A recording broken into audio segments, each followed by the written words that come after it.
ராமபக்தன் அனுமான் மற்றும் சிவபெருமானின் புதல்வன் முருகன் இவர்கள் இருவரும் சந்தித்திருக்கிறார்கள். எந்த புராணத்தில் இதை பற்றி குறிப்பிடப்பட்டுள்ளது? நீங்களும் தெரிந்து கொள்ள ஆர்வமாக இருக்கிறீர்களா?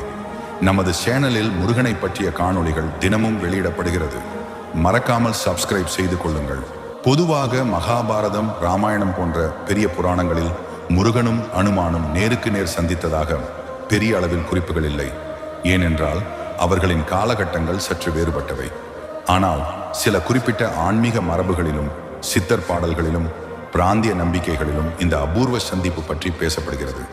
குறிப்பாக தமிழ்நாட்டில் நிலவும் பழமையான ஐதீகங்களின்படி அனுமன் ஒவ்வொரு ஆண்டும் தனது நட்சத்திரமான மூலம் நட்சத்திரத்தன்று ஞான பழமாக வீற்றிருக்கும் பழனி மலைக்கு வந்து முருகனை சந்திப்பதாக ஒரு ஆழமான நம்பிக்கை உண்டு. அங்கு இருவரும் மனம் விட்டு பேசி அனுமன் ஞானத்தை பெற்று செல்வதாக குறிப்பிடப்பட்டிருக்கிறது. இது வெறும் புராண கதையாக